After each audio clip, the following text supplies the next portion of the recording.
What I'd like to start out with is, first of all, the DoD JCS, Joint Chiefs of Staff, Command and Control System. State Department has a similar one, but I think it is rich in information that will help us answer some of the questions that Dan and Jerry brought up.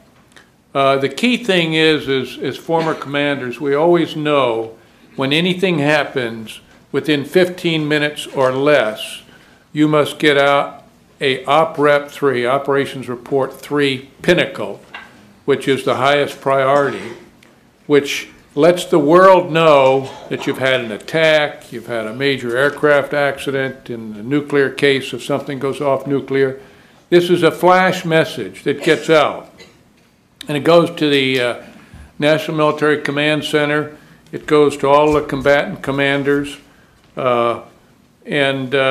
It immediately lets everybody know what's going on. Now, this is very important because, as Admiral Lyons knows, and a former Commander-in-Chief of the U.S. Forces, U.S. Navy in the Pacific, PAC Fleet, that tips everybody off that there's trouble.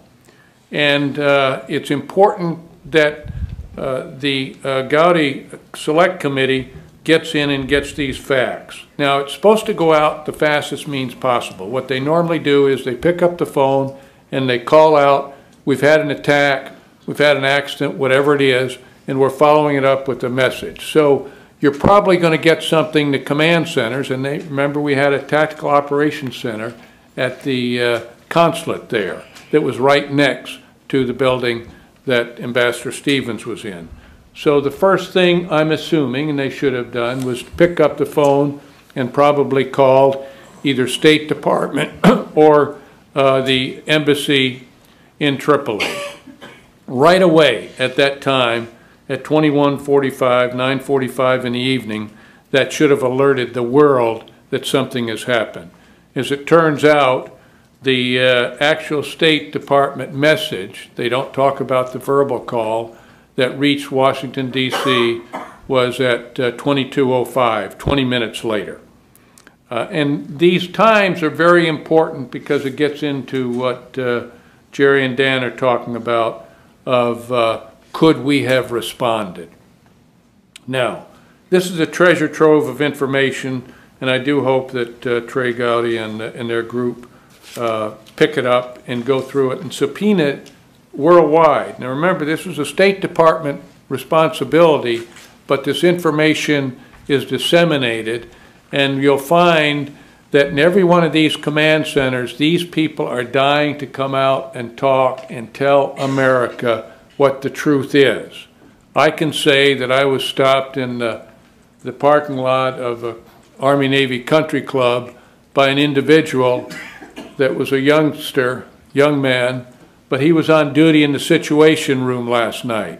And all he said is, General, I hope you continue to start looking, because there is this pent-up pressure building in the integrity of the U.S. military and the CIA and other agents that we get the truth out. And once they're given that opportunity, and I do believe this select committee will get that opportunity, they will start talking. Just like Fox News had the other night, they had the pilot of the C-17 that went from Ramstein down, picked them up, and brought all the survivors, to include the 4 killed in action, and they were killed in action, back to Ramstein. So verification of what the National Command Authority knew and when they knew it is extremely important, as it will show, I believe, that there was dereliction of duty by the President, the Secretary of Defense, the Chairman of the Joint Chiefs of Staff, Secretary of State, and the CIA Director. That is a very serious charge. That is a very serious charge. And it was done in violation of the law of the United States because it was enabling a presidential election campaign. And the mainstream media has completely ignored it. Shame on them. Shame on the corruption.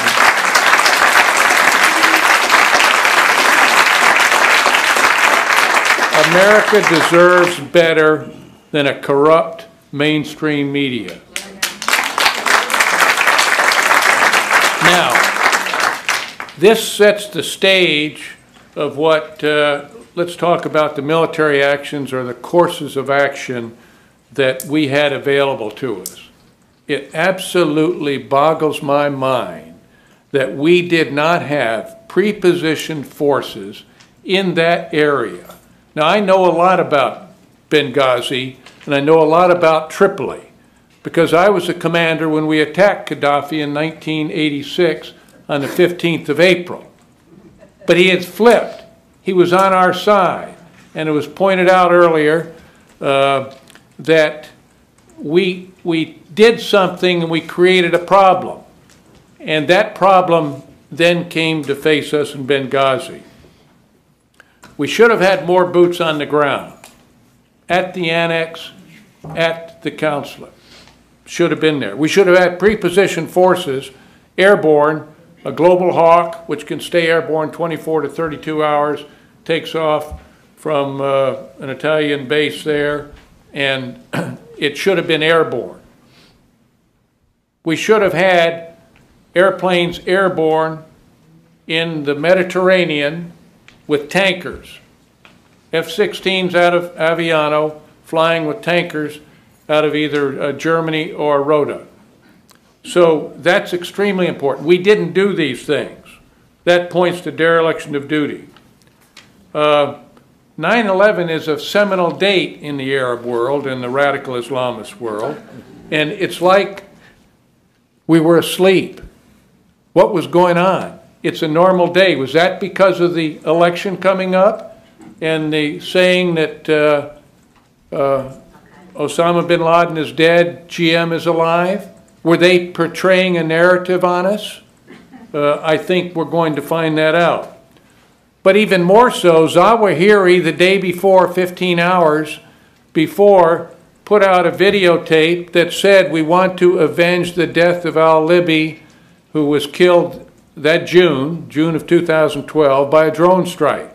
We want to avenge the death of al-Libi, who was from Libya, in Libya. I mean, if the flashing lights are not going on, we've got a major problem. So where was the National Command Authorities on that? Were they alert? There was more than enough information, but then we found out from the pilot of the C-17 that NSA was tracking the cell phones of our people, the American cell phones. Well, I suspect they were tracking other cell phones and knew exactly what was happening time phase. That should be made public to the committee. Did not the riots in Egypt send us a signal? What was going on in the National Command Authority's mind?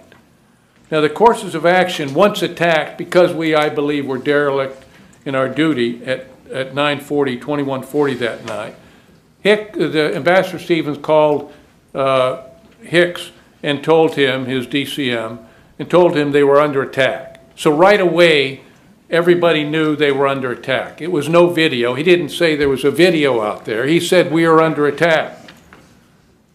At 21:59, 9:59 local time, the JCS J3 ordered a special ops from Sigonella diverted to Benghazi. At that time, and it's very important, we should have launched F-16s and tankers, and they could have been airborne in 2 hours, and launched them down there to a holding point. That's extremely important because something could have been done. Nothing was done. Now, because that happened, the FEST, as was mentioned earlier by Jerry and Dan, the Foreign Emergency Support Team, can you believe this, was up in Croatia. What was it doing in Croatia? Were we having riots in Croatia? So again, dereliction of duty. The Commander-in-Chief met with the Secretary of Defense and the Chairman of the Joint Chiefs of Staff an hour later, an hour 20 from the attack time. And the interesting thing was that Secretary Panetta, who I have great respect for, and Carter Ham and Martin Dempsey said they could not put forces at risk because they didn't have good SA. Understand? You can put it down. I'm talking. The F-16s, could have been launched. It's very important that people get this sequence. We did nothing. And only the president can give cross-border authority.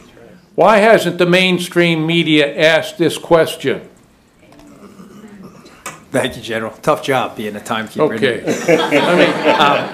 Let me say, Dan, in summary, we have 2 Secretaries of State, 2 CIA directors, 2 Secretaries of Defense, 2 Chairmen of Joint Chiefs of Staff, 1 Attorney General, 1 FBI director, plus 3 NSC directors, all involved in the cover-up. Watergate was limited to the Oval Office. Benghazi cuts across State Department, CIA, DOD, Justice, FBI, NSC, the President, the Vice President. The American people must know the truth. The future of this great nation depends on the truth. Thank you very much. God bless.